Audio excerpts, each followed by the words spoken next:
ይህ መሬት አበቃለት የተባለና ባለማሳዎቹም ተስፋ የቆረጡበት ነበር። ምስጋና ለምርምር ተቋማት ይሁንና አሁን ወደ ህይወት ተመልሷል። ከዚህ ቀደም በአሲዳማነቱ ምክንያት ከምርት የወጣው መሬቱ ዛሬ ላይ ለአርሶ አደሮች ትልቅ የተስፋ ስንቅን ሰጥቷል። በቤንች ሸኮ ዞን ሸቤንች ወረዳ መሃ ቀበሌ 22 አርሶ አደሮች በኩታ ገጠም በመደራጀትና 10 ሄክታር መሬታቸውን በኖራ በማከም ለምርታማነት ማብቃት ተችሏል። አርሶ አደሮቹም መሬታቸው በኖራ መታከሙ ከዚህ ቀደም ያዩት የነበረውን ፈተና ያስቀረና አሁን ላይ ወደ ምርታማነት ያሳደጋቸው መሆኑን መለስ ብለው ያስታውሳሉ። አንዶሮ እኔም ማሳብ ቢያርሰን በቃ ጥቅም አታገኝም። አሁንም ከበታርሰ አርሰን በቃ ኖርም ደጋገመን ሁለት ዙር አርሰ ገልብጠን አርሰን በቃ ማዳበርን ጨምረን ሰርሳውን ምስንደ እየደረሰን ያየን በቃ ድሮ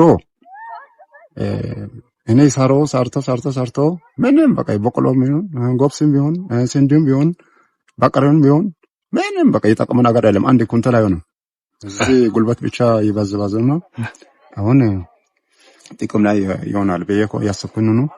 በደቡብ ምዕራብ ኢትዮጵያ ህዝቦች ክልል ካለው 1.5 ሚሊዮን ሄክታር የሚታረስ መሬት ከ55 በመቶ በላይ የሚሆነው በአሲዳማነት የተጠቃ ነው። በክልሉ አሲዳማ መሬትን በኖራ ማከም ለውጥ እያመጣም ይገኛል። በሸቤንች ወረዳ መሃ ቀበሌ ነዋሪ የሆኑት አርሶ አደሮቹ ዳግም ህይወት የዘራው መሬታቸው የሚሰጠውን ምርት በጉጉት እየጠበቁ ነው። በማሳቸው ከዘሩት ስንዴ በሄክታር እስከ 60 ኩንታል ምርት እናገኛለን ብለውም እየጠበቁ ነው። አሁን ያረሰውን ማሳ ግማሽ ሄክታር ላይ 30 ኩንታል አገኘን ብሎ አሁን ያሰበ ነው እና ስላለ እንደነ ድገፍ ካለ በጣም ቀጣይ እናርሳለን እንሰራለን ብለን ነው ያሰብኩት። አሁን እኔ ማሳ ላይ ያለውን 55 ኩንታል ይወጣል ያኮነ ያሰብኩኝ። አሲዳማ መሬትን በኖራ ማከም ያለው ፋይዳ ውጤቱ በተጨባጭ እየታየ ነው ያለው የቤንች ሸኮ ዞን ግብርና ደን አካባቢ ጥበቃና ህብረት ስራ መምሪያ በዞኑ ሁሉም ወረዳዎች ይህ ተግባር ተጠናክሮ ይቀጥላል ነው ያለው። በተለይ ደግሞ አሲዳማነት በስፋት በሚስተዋልባቸው ሰሜን ቤንች፣ ደቡብ ቤንችና ሸቤንች ወረዳዎች ይህ ስራ ተጠናክሮ ይቀጥላል።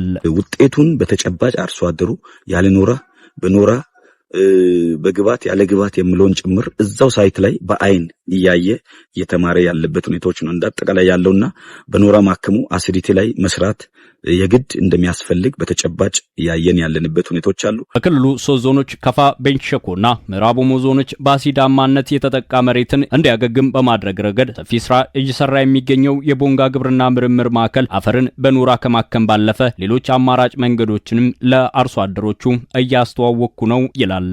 አንድ ቴክኖሎጂ ብቻ አይደለም ይዘን የመጣነው ማለት ነው። አንደኛ አማራጮችን ይዘን መተናል። አንደኛ በኖራ ማከም ይቻላል።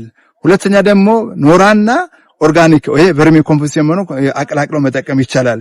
ከዛ ውጭ ሌላ ደግሞ ምንድነው ኦርጋኒክ የሆኑ ኮምፖስቶችን በመጠቀም ማከም ይቻላል።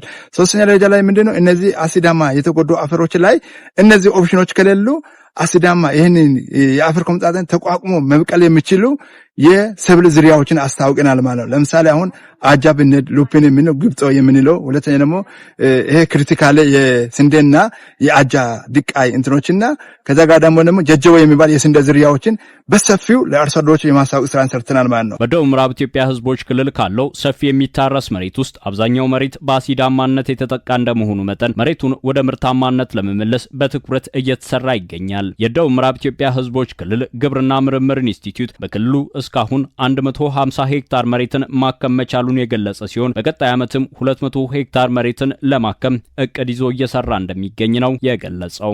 አጠቃላይ እንደ ክልል እዚህ ወረዳ ላይ በዚህ ቀበሌ ላይ 10 ሄክታር ነው ለማከም የቻልነው።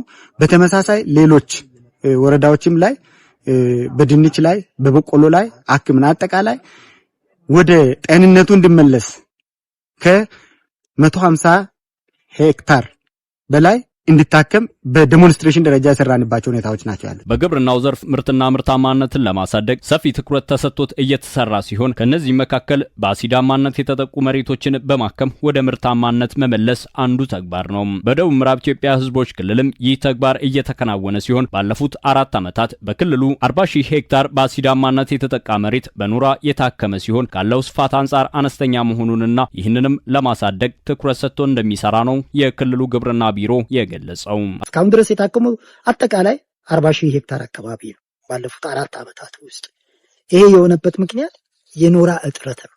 የኖራም ይሁን የኮምፖስት ስራ በተቀናጀ መልኩ አርሶ አደሩን ማስተማር የሚችሉበት ነገር ተጠናክሮ መቀጠል አለበት። የአፈር አሲዳማነትን በማከም በክልሉ ምርትና ምርታማነትን ለማሳደግ እየሰራው ነው ያለው የደቡብ ምዕራብ ኢትዮጵያ ሕዝቦች ክልል ግብርና ቢሮ በቀጣይም በክልሉ የሚገኙ የኖራ ክምችቶችን በመለየት ተግባሩን አጠናክሮ እንደሚቀጥልበት ነው የገለጸው።